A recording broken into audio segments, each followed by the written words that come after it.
Tata ninkusima w'embabazi zawe oli murungi kandi oburungi bwawe tubuhwayo. Bayibuli negamba ngo oli murungi kandi n'embabazi zawe zikaraho ebiro byona. Ntukusima Mukama bw'okuba oli murungi.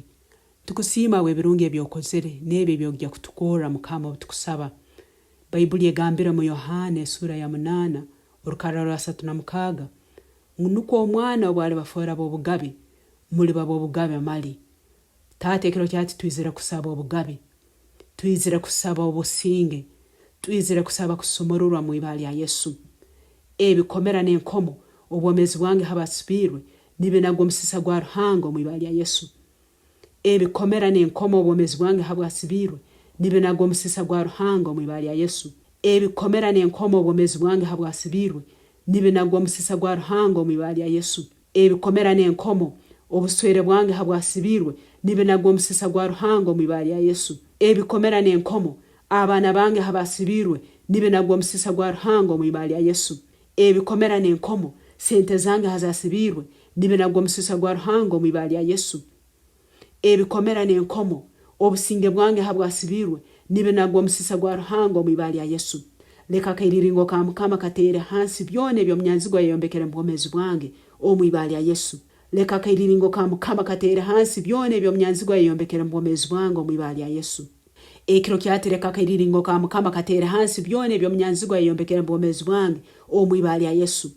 Ekiro kyatereka kairiringo ka Mukama katere hansi byone byo mnyanzigwa yombekere mbomezi bwange o Mwibara ya Yesu. Byone binayijukwire ebangwesere ebiremesezo obwomezi bwange kugenda maiso nibisingurwa n'esagama ya Yesu. Byone binayijukwire nebibangwesere biremesezo obwomezi bwange kugenda maiso nibisingurwa esagama ya Yesu o Mwibara ya Yesu. Byone binayijukwire nebibangwesere biremesezo obwomezi bwange kugenda maiso nibisingurwa n'esagama ya Yesu o Mwibara ya Yesu. Ebintu byone ebibye binayijukwire nebibangwesere ebiremesezo obwomezi bwange kugenda maiso ekiro kyati nibisingurwa esagama ya Yesu. Byone bansibire nibe bampongire ebisire birungi bya Mukama mbomezi bwange nibe marwaho muro gwa Ruhango ekiro kyati o Mwibara ya Yesu.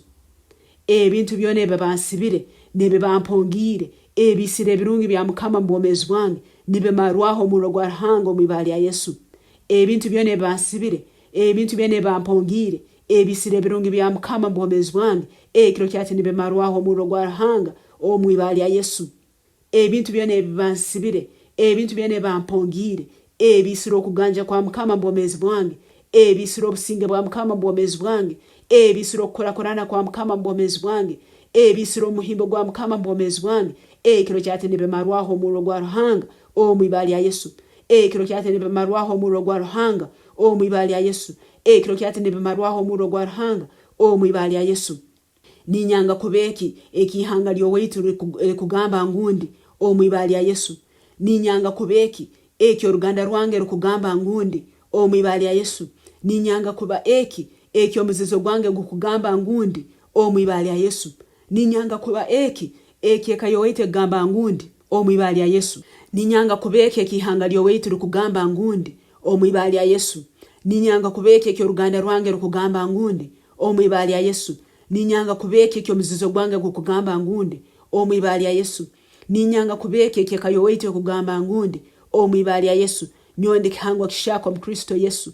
Nyowe nyini ibare rishaka kandi ibara lya Yesu yampeire ngo ndi mwana wa Ruhanga ndi musinguzi wa kiraha basinguzi ningenda mu maiso ningenda mu iguru tinkulemererwa habo kuba wagwanya kuli omulinyowe wa amani kukirogwanya kuli omunsi.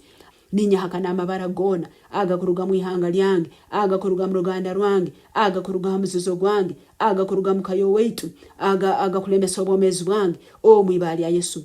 Ninyanga kusibwa kigoye kimu ni ihanga lyange o Mwibara ya Yesu. Ninyanga kusibwa kigoye kimu no ruganda rwange o Mwibara ya Yesu. Ninyanga kusibwa kigoye kimu no muzizo gwange o Mwibara ya Yesu.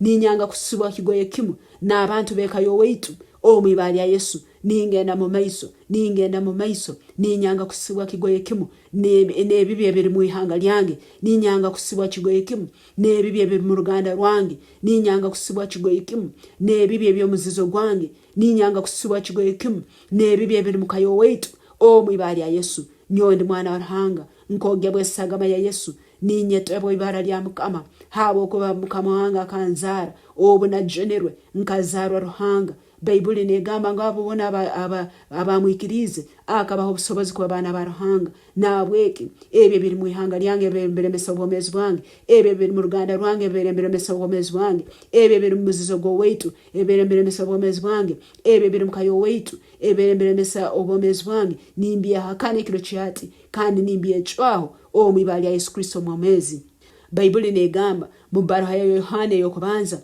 sura ya 5 orukara rwakana ngwekeza ruhanga kisingulensi nabweke ninyikirize kiro cyati nsingwirensi omwibali ya Yesu webale mukama bakama bakuba nsingwirensi webale itata bokunsinguzensi webale mukama wanga abo businguzo bwizira mbomezi wange ebere binsibire byona bicwekere kiro cyati kandi ngenda maiso nikora korana nimba musinguzi mwibali ya Yesu Kristo mukama wetu amen.